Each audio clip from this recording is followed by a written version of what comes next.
کشمیر پاکستان کی شہرگ ہے۔ کشمیریوں کو ان کا حق رائے دہی دلانے کے لیے ہر پلیٹ فارم سے آواز بلند کرنے کے ساتھ حمایت جاری رکھی جائے گی۔ پاکستان کا ہر شہری کشمیریوں کے ساتھ کھڑا ہے۔ بھارت نے فوج اتار کر کشمیر کو جیل میں تبدیل کر دیا ہے۔ کشمیریوں کے حقوق سلب کر دیے گئے ہیں۔ انسانی حقوق کی پامالی کی جا رہی ہے۔ اقوام عالم کشمیر میں بھارتی ظلم و ستم بند کرائیں۔ کشمیری مسلمان بھائیوں نے آزادی کے لیے لازوال قربانیاں دی ہیں۔ کشمیر مسلمانوں کی جدوجہد کامیاب ہوگی۔ کشمیری مسلمان کی آزادی کے لیے فلک شگاف نعرے لگائیں گے۔ آخر میں کشمیری بھائیوں کی آزادی کے لیے دعا مانگی گئی۔ ریلی میں طلبہ، اساتذہ، صحافیوں سمیت شہریوں کی کثیر تعداد نے شرکت کی۔ کسی بھی ناخوشگوار واقعے سے نمٹنے کے لیے Punjab police, special branch, security branch اور ایلیٹ فورس کے جوان موجود تھے۔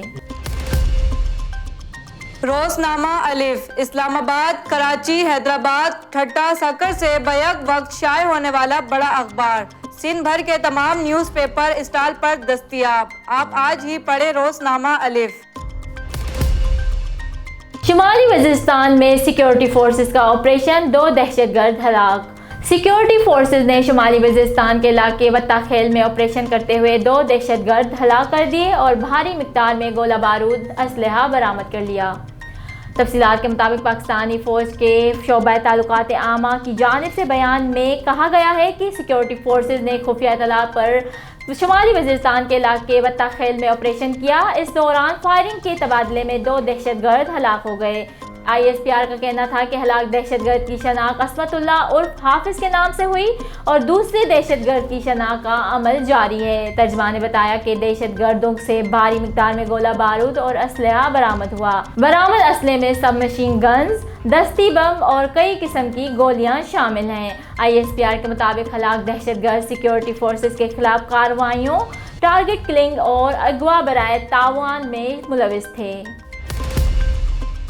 لکی مروت اور کشمیریوں کے ساتھ یکجہتی کے اظہار کا دن اس عزم کے ساتھ منایا گیا کہ پاکستان عوام کشمیر بہن بھائیوں کو بھارت کے غاصبانہ تسلط سے آزادی دلانے تک چین سے نہیں بیٹھیں گے۔ اس سلسلے میں ضلعی انتظامیہ کی زیر نگرانی محکمہ ابتدائی اور ثانوی تعلیم اور بوائے اسکاؤٹس ایسوسی ایشن نے تقریر اور پینٹنگ مقابلوں کے ساتھ ساتھ ریلیوں کا انعقاد کیا۔ مزید تفصیل جانتے ہیں لکی مروت سے ہمارے نمائندہ شریف اللہ مروت کی اس رپورٹ میں۔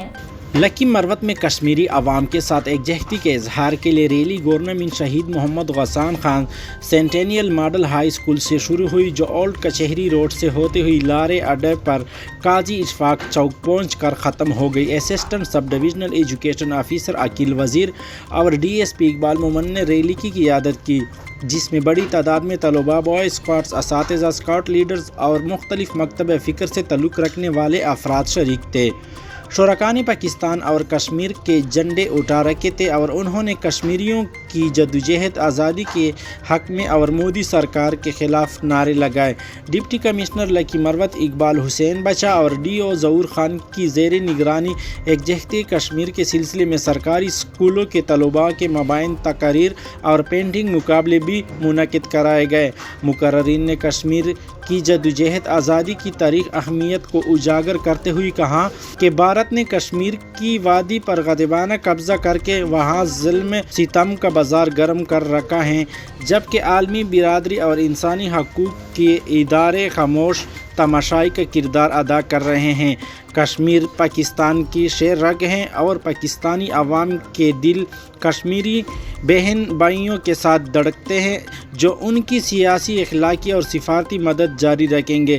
اسسٹنٹ ڈسٹرکٹ ایجوکیشن آفیسر نثار محمد خان نے مقابلوں میں حصہ لینے والی طلباء اور اسکواڈز میں نقد انعامات تقسیم کیے۔ جنوبی پنجاب کے لیے جدید ترین فورنزک لیب بنانے کا اعلان۔ وزیر اعلیٰ پنجاب عثمان بزدار نے جنوبی پنجاب کے لیے فورنزک لیب بنانے کا اعلان کر دیا۔ وزیر اعلیٰ پنجاب کا کہنا ہے کہ جنوبی پنجاب کے لیے جدید ترین فورنزک لیب ڈیرہ غازی خان میں بنائی جائے گی۔ فورنزک سائنسز لیب سے پولیس، پروسیکیوشن اور عدلیہ کی معاونت ممکن ہوگی۔ عثمان بزدار نے کہا کہ فورنزک لیب میں خیبر پختونخوا، سندھ اور بلوچستان کے عملے کو بھی تربیت دی جائے گی۔ وزیر اعلیٰ پنجاب کا کہنا تھا کہ فورنزک سائنس ایجنسی نے تمام ہائی پروفائل کیس ٹریس کر کے اعلیٰ کارکردگی کا مظاہرہ کیا۔ انہوں نے کہا کہ لاہور میں 1 ارب 90 کروڑ روپے سے بننے والی ٹریننگ لیب فنکشنل قرار دی گئی ہے۔ ساڑی پر ٹی شرٹ، ہیرا مانی کی وائرل تصاویر کے پیچھے کیا کہانی ہے؟ اداکارہ ہیرا مانی نے ساڑی پر ٹی شرٹ پہننے کی وجہ بتائی ہے۔ اداکارہ نے بتایا تھا کہ ڈیزائنر نے مجھے صبح یہ ساڑی بھیجی تھی تو بلاؤزر کی فٹنگ مجھے ٹھیک نہیں لگی، جس کے بعد میں نے اپنے نائٹ ڈریس کی ٹی شرٹ پر ہی یہ ساڑی پہن لی۔ تاہم اس حوالے سے شو میں مانی نے بتایا تھا کہ وہ ٹی شرٹ ہیرا کی نہیں تھی بلکہ ان کی جم کی ٹی شرٹ تھی جسے ہیرا نے ساڑی پر پہنا۔ ہیرا مانی کا کہنا تھا کہ وہ شرٹ مانی کی پرانی شرٹ تھی جب مانی بہت دبلے تھے اور یہ شرٹ غربت کی شرٹ ہے۔ اداکارہ نے بتایا کہ میں اس طرح کے تجربات کرتی رہتی ہوں، مجھے ساڑی پر ٹی شرٹ پہننا پسند ہے۔ Rahim Yar Khan, bureau chief RNN news. Farooq Ahmed Shakir کے مطابق ملک بھر کی طرح خانپور میں بھی یوم یکجہتی کشمیر کے حوالے سے سٹی پارک خانپور سے تحریک لبیک پاکستان کی طرف سے ایک ریلی نکالی گئی جو مختلف سڑکوں سے ہوتی ہوئی قائد ملت روڈ خانپور سے گزر رہی۔ ریلی میں وکلاء، مذہبی سیاسی شخصیات کے علاوہ شہریوں کی بھرپور شرکت۔ ریلی میں بینرز اٹھائے شہریوں نے کشمیر بنے گا پاکستان کے نعرے لگائے۔ ریلی کے اختتام پر ملک کی سلامتی اور کشمیر کی آزادی کے لیے دعا کی گئی۔ نیوز اسٹوڈیو سے فی الوقت اتنا ہی۔ مزید خبروں اور اپڈیٹس کے لیے دیکھتے رہیے RNN نیوز، ہمارے ساتھ رہیے گا۔